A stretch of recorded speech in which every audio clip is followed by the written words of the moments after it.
there it is. Nothing particularly fancy, but it'll get the job done. It'll give us a little bit more storage space, and we've got the chargers built in now, so it's all good. The bad part is, of course, I'm going to have to move this to the other side of the room so that it can actually fit up against a wall. As you can see,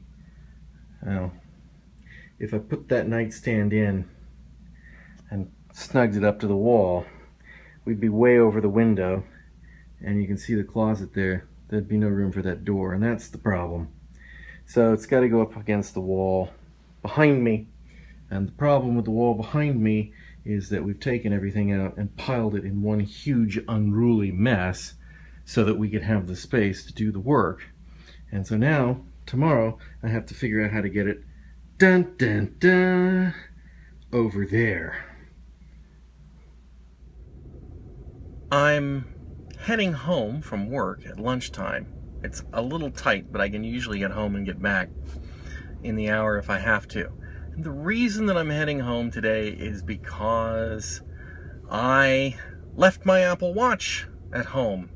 With the bed being all messed up and sleeping on the sofa, I've had to put the chargers in the wrong spot, and just circumstances with my routine broken this morning,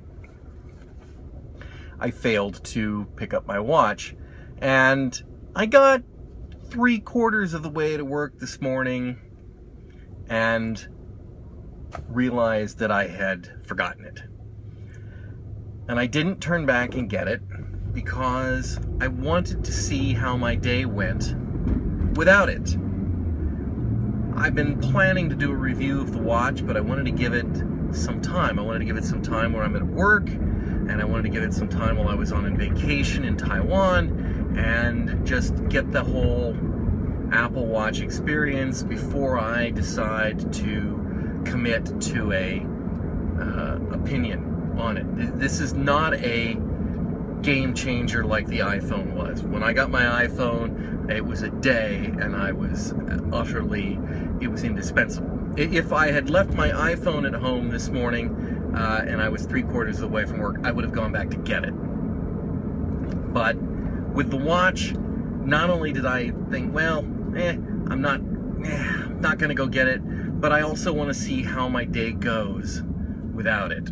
And I've done half the day without it, so I'm gonna go get it. And that might tell you something. It's not indispensable, but I'd rather not have it.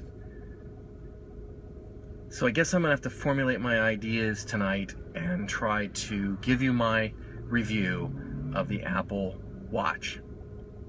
And I'm going to stop recording now because we're having extreme heat warnings today. And I don't know what the temperature is because I haven't got my watch, but it's probably 110, 112 today, and I have the air conditioning turned off so that you can hear me, and it's getting uncomfortable very, very quickly in the car. I was too angry to record this last night. So as you know, I left my watch at home. And I went back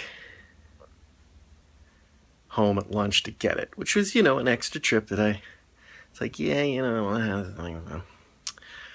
I got back to work,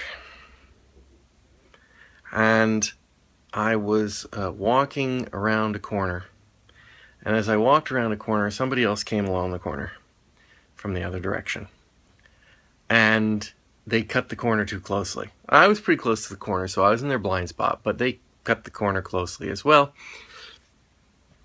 And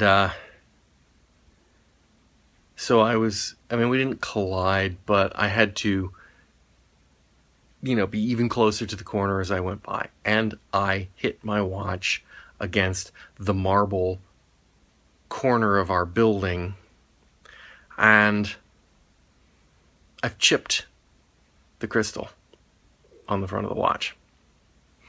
It's a tiny one, and I've never owned a watch in my entire life that didn't have chips on it,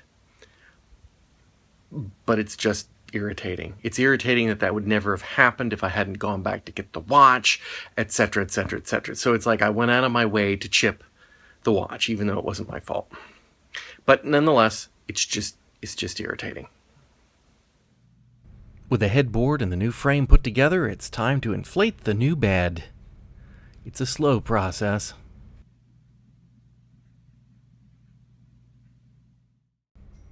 And there it is, all finished. I even put sheets on it. The new bed. It's time for a nap now.